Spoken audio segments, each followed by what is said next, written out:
All right, Night of the Zoopocalypse. One thing you'll notice from the mind of Clive Barker. Yes, Clive Barker has entered the kid space, and this is legit. He wrote a short story that this is based on. He's also an executive producer of Night of the Apocalypse. He's the one who decided, hey, I want to make a kids horror film, and that's what he does here. So basically, the story is that an alien goo lands in a zoo and begins transforming the animals into zombies.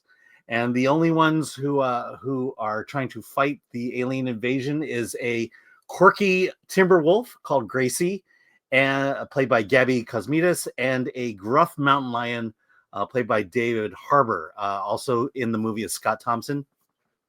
This is so to say this is a kids horror film is true. I'll just say that at the beginning of the movie, it just felt like a typical kids horror film. You know, it's just you have ugly, cute animals trying to kill each other. But what I like about it is as the movie starts to pick up pace and as we add more characters to this becomes a kids zombie movie, and it deals with zombie themes such as will you sacrifice your friend in order to save your own life? Then there are discussions of value. Who has the most value in the group? Therefore, the ones who can protect us are the ones that we are going to try to help survive, and then we can sacrifice the weaker ones. These are themes that are kind of explored in this, but it's told in a very kids way. I think this is a good entry point for kids if you want to get them into horror. It's very much zombie horror, very much alien horror.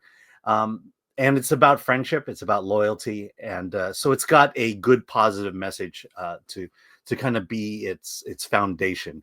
And Clive Barker. I mean, I guess he's wanting to broaden his fan base a bit. So yeah, definitely recommend for Night of the Zoopocalypse. I do interview the two directors of the film on the Film Threat interview channel. Also interview Scott Thompson, and that is a interview you'll love because it just goes off the rails. It's like I'm not even in the room when he's talking. Oh, you're muted. Kids can handle horror. Yes. I do want to put a little spin on this. I have been a fan of Clive Barker for years. His books, collections of short stories, Books of Blood, I love when I was a kid. When I say kid, teenager. And I was a fan. I put Clive on the cover of an old issue of Film Threat. He is not in good health of late.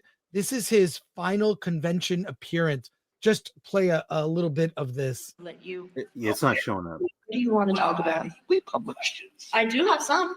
Why don't we start with the questions? Okay. And see where that goes. Sure. Yes. We can start with that. So I'm going to ask some questions from you guys. We'll start with that because I know that you guys have been patiently waiting. And thank you for that, by the way. Thank you. Thank you so much. Yes, it's definitely worth it. I'm going to start with, let's see, sorry, I just got these. What inspired you to write Hellraiser and Candyman? Two different things. Let's start with Candyman. My grandmother was Irish. She lived to be 101. She loved morbid things. And she loved stories of murder and bloodshed. And she told them to me at the age of 5. One of the stories she told, which turned out to be true, by the way, was that in my native Liverpool, which is the city I come from, a little boy had gone into a public lavatory and had been assaulted and molested and mutilated, which story appears in Candyman. So I suppose I have to blame my grandmother. She actually told me lots of stories over her long life. And she had what I think is in me, just as an instinct, which is to take pleasure in the dark. And I know I share that with you guys, otherwise you would all be here. My pub white, by the way. Hellraiser is a different thing. Hellraiser goes to my experiences in S&M clubs New York back in the 70s.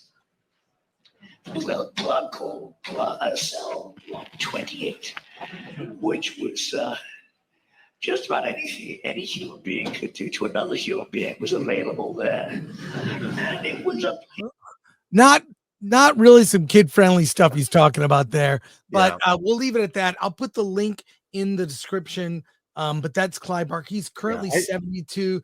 He's in poor health, but that was his last convention experience. And he would write letters to Film Threads. He read the magazine. Oh wow. And I got to know him over the years. So it's sad to see him in such poor health. But one last comment about Night of Zoopocalypse. Kids can handle horror. Even Walt Disney put horror in Snow White, Pinocchio, and his films.